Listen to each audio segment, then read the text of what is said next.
Darwin. Afin de créer correctement un site internet, il est très important de bien savoir positionner les différents éléments présents sur une page web.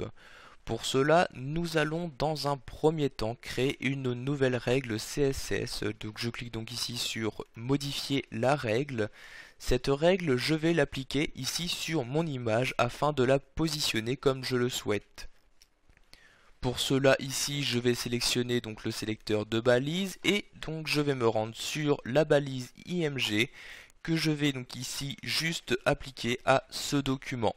Je clique ensuite sur OK et j'ai maintenant accès aux différentes propriétés.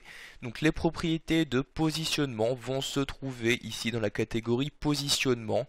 Vous allez ici choisir dans un premier temps le type de position que vous souhaitez utiliser. Donc vous avez ici le choix entre position absolue, fixée, relative ou statique. Statique étant la valeur utilisée par défaut. Fixée vous permettra de fixer l'image et celle-ci ne pourra plus être modifiée donc au niveau de sa position. Et enfin il y a absolu et relatif.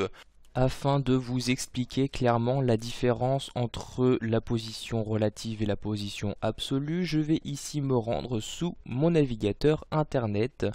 Donc nous allons ici commencer par le positionnement absolu. Lorsque vous avez ce type de position, vous allez pouvoir gérer l'emplacement de votre élément suivant un repère qui va se trouver au coin supérieur gauche de votre document. Donc ici, à cet endroit-là. Donc vous voyez par exemple ici pour cette image-ci, nous avons utilisé donc un positionnement absolu. Nous avons donc du besoin pour la déplacer, de la déplacer ici de 100 pixels sur la droite, donc ici faire un ajout de pixels à gauche de la photographie et vers le haut nous avons donc ajouté 70 pixels, donc tout ceci dans un repère donc utilisant le positionnement absolu. Donc je répète, repère se trouvant au coin supérieur gauche de votre document.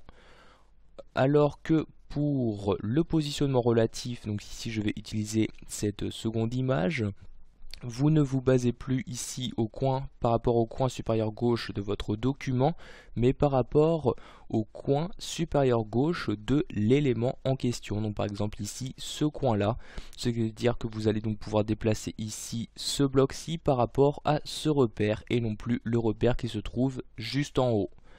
Je vais maintenant donc retourner ici sur Dreamweaver afin d'apporter donc les modifications de positionnement. Je vais dans un premier temps ici choisir donc la position relative comme ceci. Je choisis donc ici à l'aide de l'attribut placement donc les différentes modifications de position que je souhaite effectuer. Je souhaite par exemple la descendre d'en haut de 40 pixels et la déplacer donc de la gauche, donc d'avoir un espace sur la gauche de 50 pixels. Je clique ensuite sur OK pour valider les modifications. Comme vous pouvez le voir, l'image a bien été déplacée et celle-ci est maintenant superposée par rapport à mon texte. Pour modifier ici cette image, je la sélectionne. J'ai accès ici aux différents styles CSS disponibles sur l'image. Je double-clique sur la position pour rouvrir la fenêtre correspondante. Je vais maintenant donc non plus utiliser une position relative mais absolue. Je clique donc sur la flèche et je sélectionne absolu comme ceci.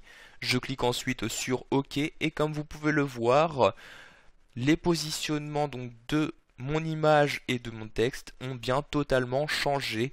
Donc maintenant il y a une position absolue qui a été utilisée, l'image a donc été déplacée et mon texte apparaît maintenant en dessous.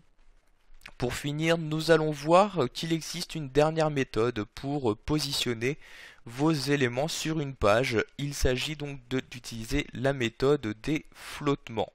Donc pour insérer un flottement sur l'image, donc je sélectionne ici, je rouvre les propriétés CSS, je vais ici supprimer les différentes valeurs que nous venons d'insérer. Donc les flottements, vous allez pouvoir les gérer dans la catégorie boîte. Ici vous avez l'attribut float qui apparaît. Donc ici je vais par exemple choisir d'afficher mon image sur la gauche. Je vais donc insérer un float left, donc left que je sélectionne ici. Je clique donc ensuite sur OK.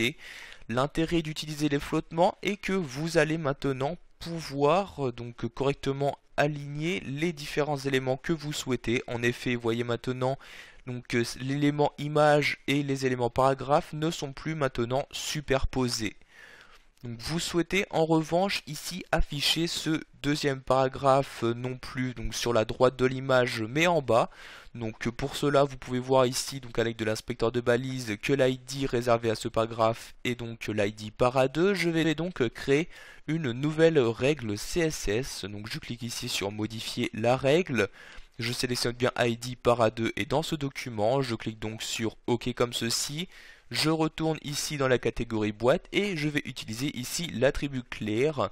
Donc je clique sur la flèche et je vais faire un clear left comme ceci. Je clique ensuite sur OK pour l'appliquer et comme vous pouvez le voir automatiquement juste le deuxième paragraphe apparaît bien maintenant en dessous de l'image. Voilà, vous savez maintenant comment positionner vos éléments d'une page web à l'aide d'une position relative, absolue ou en utilisant les flottements.